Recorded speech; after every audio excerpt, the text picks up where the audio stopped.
Hi partner. ஒரு partner retired ஆகிட்டார் இல்லைனா எக்ஸ்பயர்ட் ஆகிட்டார்னா ரிமைனிங் பார்ட்னர் அவங்களுடைய கேபிட்டலை அட்ஜஸ்ட் பண்ணணும்னு சொல்லலாம். அப்போ பிரச்சனை இல்லை. ரிமைனிங் 2 பேர் பார்ட்னர் இருக்காங்கன்னா அவங்க கேபிட்டல் அக்கௌண்ட்டில் ஆஃப்டர் ஆல் அட்ஜஸ்ட்மெண்ட் பேலன்ஸ் எவ்வளவு இருக்குது அந்த 2 பேருடைய கேபிட்டலையும் டோட்டல் பண்ணால் அதுதான் total capital of the firm. அவ்வளோதான்.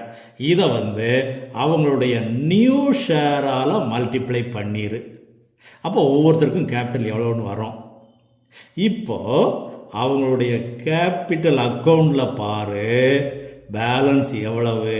ஒருத்தருக்கு அதிகமாக இருக்கும், ஒருத்தருக்கு குறைவாக இருக்கும். ஒருத்தருக்கு அதிகமாக இருந்தால் எக்ஸஸாக இருக்குன்னு அர்த்தம். அப்போ அவருடைய கேபிட்டல் அக்கௌண்ட்டில் டெபிட் எழுதிடு. அவர் கேஷ் கொண்டு வந்தார்னா கேஷ் அக்கௌண்ட் எழுது. இல்லை கரண்ட் அக்கௌண்ட்டுக்கு ட்ரான்ஸ்ஃபர் பண்ணன்னு சொன்னால் கரண்ட் அக்கௌண்ட் எழுது.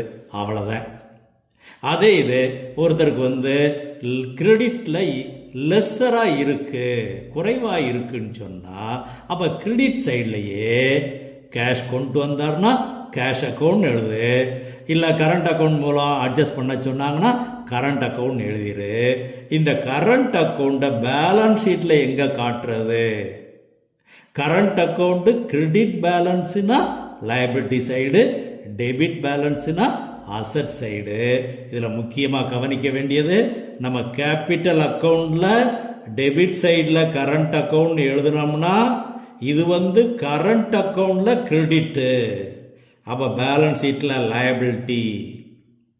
அதே இது கேபிட்டல் அக்கௌண்ட்டில் கிரெடிட் சைடில் கரண்ட் அக்கௌண்ட் எழுதியிருக்கோம்னா அப்போ கரண்ட் அக்கௌண்ட்டில் டெபிட்டு, தென் இது நியூ பேலன்ஸ் ஷீட்டில் அசட் சைடில். இது முக்கியமாக கவனித்து வச்சுக்கோ. I like you partner.